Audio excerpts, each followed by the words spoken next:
1500 bus கலைஞர் பிறந்த நாள் 3ஆம் தேதி அன்னைக்கு எலக்ட்ரிக் பஸ் ரெடியா நிக்குது. ஆமா, ஏன் ஒரு பஸ் வரல? டிரான்ஸ்பார்மர் இல்ல. எவ்வளவு அயோக்கியத்தனம், மக்களுடைய காசு எவ்வளவு கொள்ளை போகுதுன்னு பாருங்க.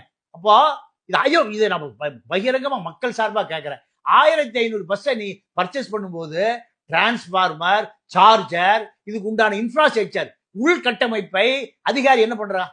திருடுறதுக்கு என்ன வழி, எதுல கமிஷன் அடிக்கலாம்? இதுதாங்க அதிகாரியினுடைய வேலை.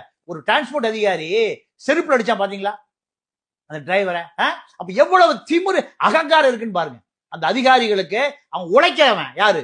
டிரைவர், ஓட்டுநர், நடத்தினவர் உழைக்கிறவங்க.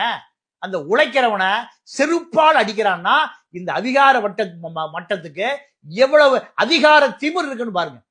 அப்போ நீங்க அடிப்படையா இந்த bus purchase commission commission commission 1000 கோடி. ஒண்ணு கலைஞர் பிறந்த நாள் அன்னைக்கு அந்த ஃபங்க்ஷன் நடக்கணும்னு ஏன் நடக்கல? ஏன் என்ன காரணம் நடக்கல? இல்ல நடத்திட்டாங்க. 1200 பஸ் ஓடுதா? பஸ் ஓடல. என்ன காரணம்னா அங்க அந்த டெப்போல இருக்கிற டிரான்ஸ்பார்மர்ல அத்தனையும் பிளக் குத்தி சார்ஜர் ஆக்கக்கூடிய வசதிகள் கட்டமைக்கல. எலக்ட்ரிக் பஸ் வாங்கிட்டாங்க, ஆனா ஓட்டல. அப்போ ஃபங்க்ஷனும் நடந்துச்சு. அப்போ இது எவ்வளவு ஏமாத்து வேலைன்னு பாருங்க. அப்ப மக்களை பத்தி உங்களுக்கு கவலையே இல்லை.